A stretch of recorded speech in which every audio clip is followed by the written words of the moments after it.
Meus irmãos amados, abramos a palavra de Deus no Salmo 78.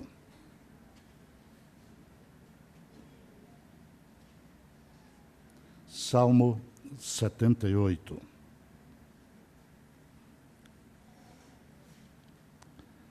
E ouçamos a palavra do Senhor, pedindo ao Espírito Santo que a coloque no nosso coração. A providência divina na história do seu povo. Escutai, povo meu, a minha lei. Prestai ouvidos às palavras da minha boca.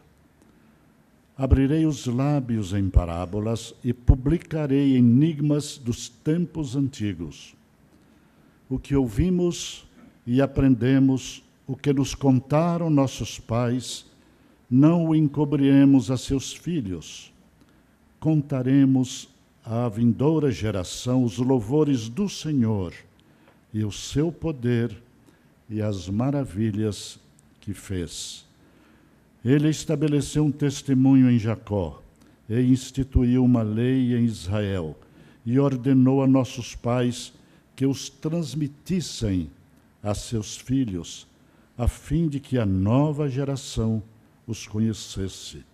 Filhos que ainda hão de nascer se levantassem e, por sua vez, os referissem aos seus descendentes, para que pusessem em Deus a sua confiança e não se esquecessem dos feitos de Deus, mas lhe observassem os mandamentos.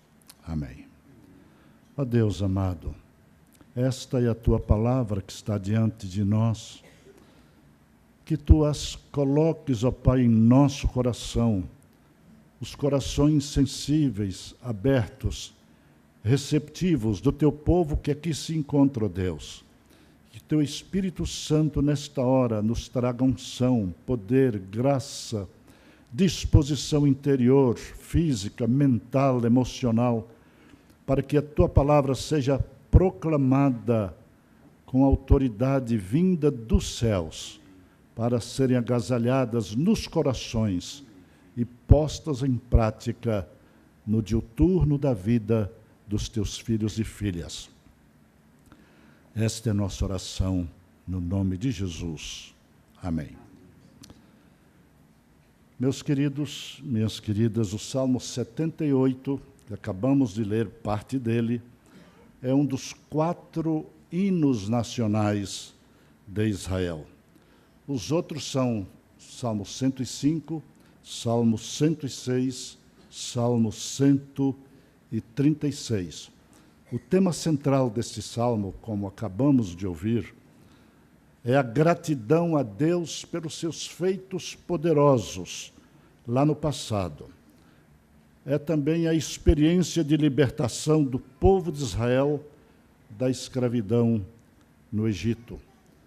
E o objetivo principal da mensagem deste salmo é passar aos nossos filhos, às novas gerações, o amor de Deus, o seu plano redentivo e a advertência divina para não se repetir os erros e pecados e fracassos lá do passado.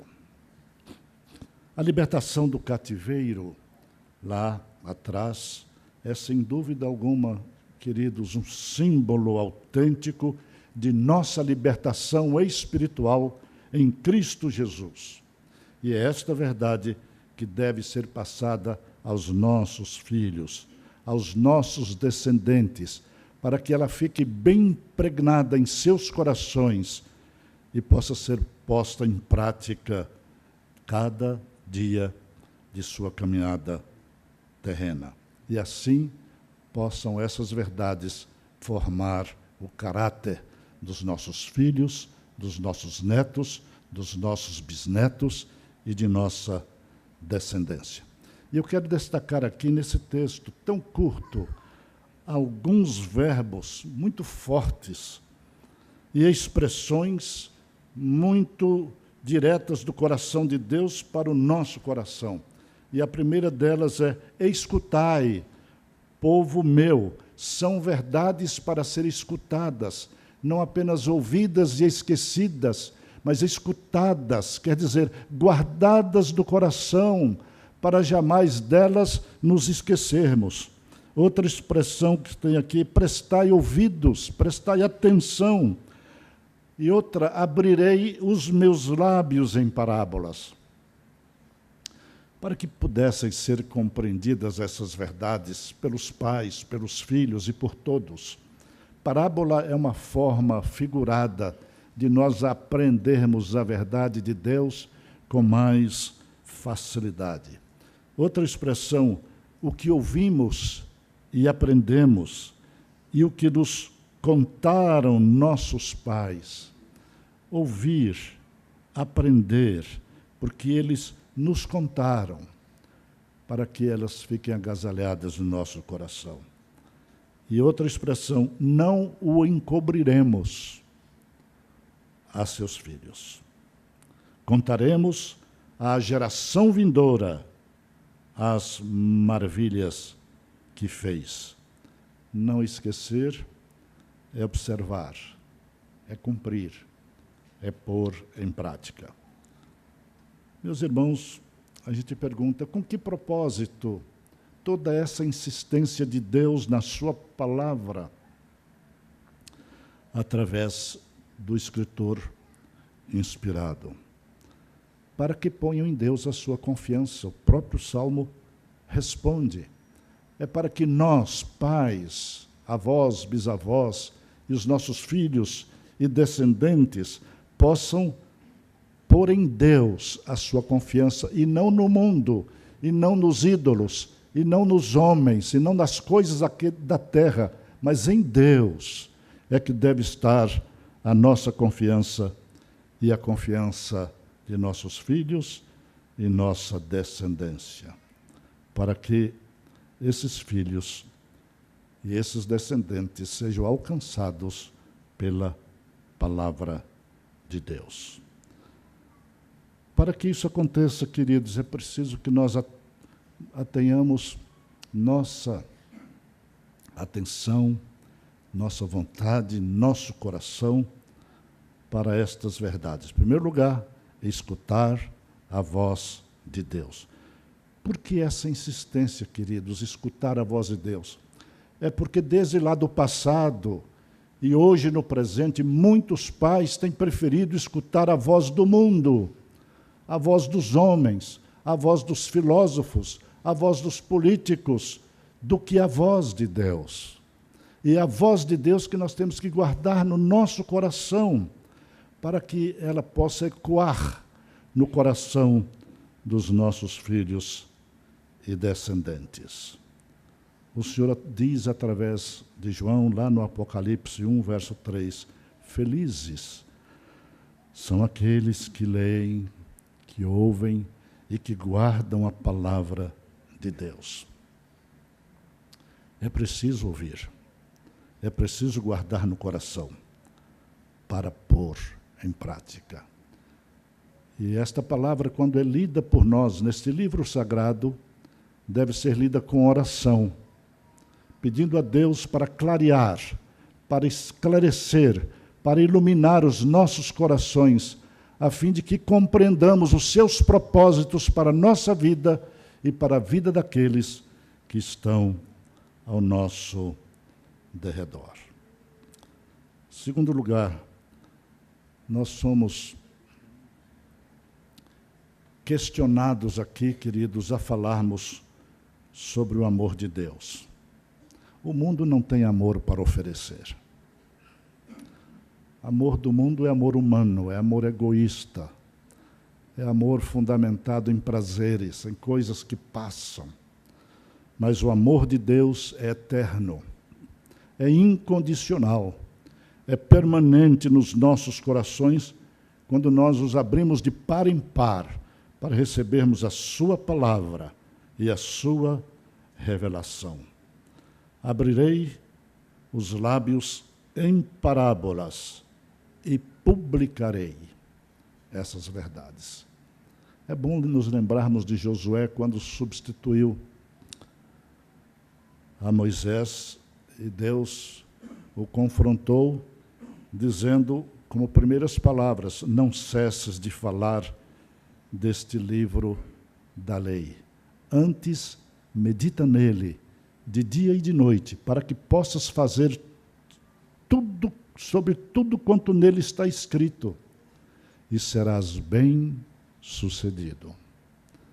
Sucesso do mundo é passageiro, é enganoso, mas esse sucesso de que fala a palavra de Deus é o sucesso no reino de Deus, é o sucesso para abençoar aquelas pessoas que estão ao nosso redor e levá-las também a praticar as verdades do Senhor contidas nesta palavra.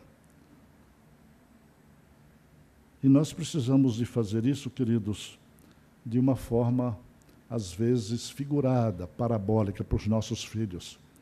Eles, pequeninos ainda, não entendem a linguagem, essa linguagem mais clássica da Bíblia. Então, vamos arranjar uma linguagem mais popular, mais compreensível para eles. Porque a palavra de Deus nos induz a falar com os nossos filhos em parábolas.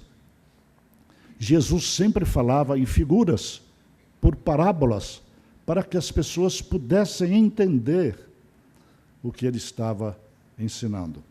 Eu me lembro de que meu filho era pequenino ainda, e a Clara e eu fizemos um pacto de contar toda a verdade para ele, não esconder, para que ele não descobrisse mais tarde e ficasse revoltado. E desde pequenininho, eu comecei a contar para ele umas histórias da Bíblia, numa linguagem bem clara. Se ele entendia ou se não entendia, eu não sei, mas eu repetia. Até que um dia eu falei, eu vou aproveitar uma história que eu aprendi com um pastor, um colega meu muito querido, a história dos coelhinhos. E ele me contou que um casal de coelhos ia por uma estrada com 5 coelhinhas. E encontraram à beira da estrada uma coelha-mãe com um coelhinho. E ela estava tão triste e chorosa. E o casal de coelhos chegou para aquela coelha-mãe e perguntou assim: por que você está tão triste? Ela disse que eu tenho esse coelhinho e eu não posso criar porque eu estou doente, eu não tenho condições de criá-lo. Aí, o casal de coelhos olhou para eles e falou: nós estamos atrás de um coelhinho. Você dá esse coelhinho para nós? E ela falou: dou. E ela deu o coelhinho, e o casal de coelhos saiu com aquele coelhinho, além das 5. E ele ficava me olhando, ele não entendia nada, ele devia ter uns 2 anos, né, Clara? Uns 2 anos, pouquinho mais, pouco menos. Mas eu contava e repetia. E eu dizia no final: sabe quais são as 5 coelhinhas? Ele me olhava. E eu dizia: Eline, Sheila, Simone, Clarinha e Patrícia. E você sabe quem é o coelhinho, aquele coelhinho bonitinho que estava lá? Ele me olhava e dizia: é você. Você é aquele coelhinho. E ele sorria, se entendia ou se não entendia, eu não sei, mas eu repetia a história. A Bíblia diz para nós falarmos em parábolas, em figuras.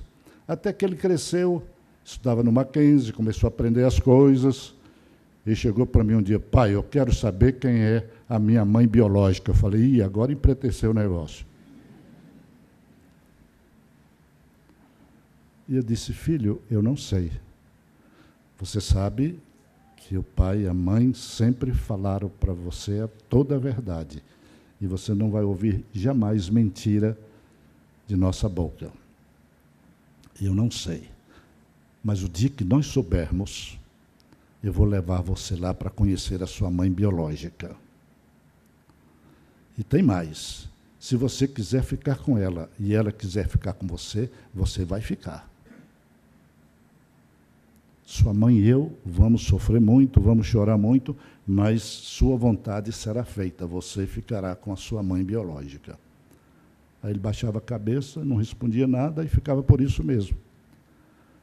Até que um dia ele me abraçou e disse: pai, eu não quero mais saber, porque você me disse que você é meu pai e que minha mãe é minha mãe, que é a Clara. Nunca mais perguntou nada. Queridos, a verdade em primeiro lugar.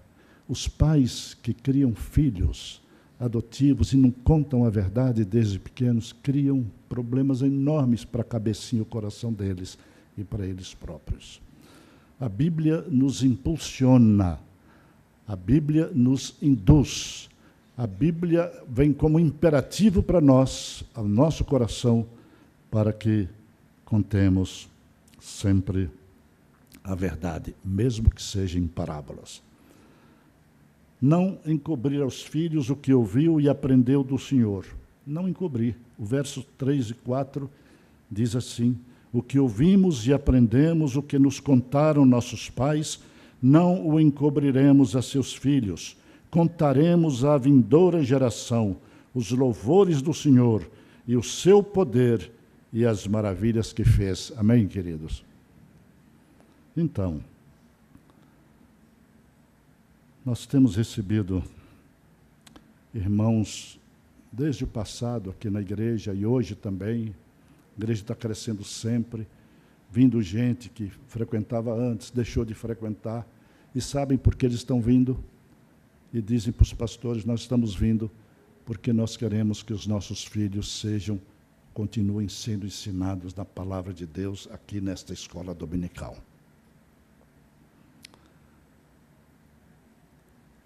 Amém por isso. Ainda bem que retornam, que voltam, porque os filhos não foram criados no temor do Senhor e perderam o contato com as realidades espirituais.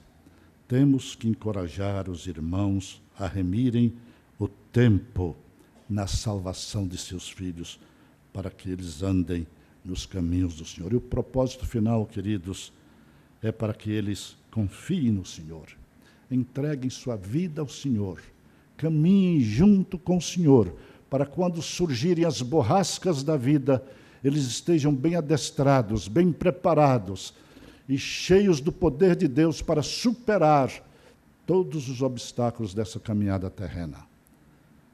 Se vocês fizerem isso, e se nós continuarmos a fazer isso, nós vamos ter famílias mais solidificadas na palavra de Deus e preparadas para enfrentar as adversidades deste mundo.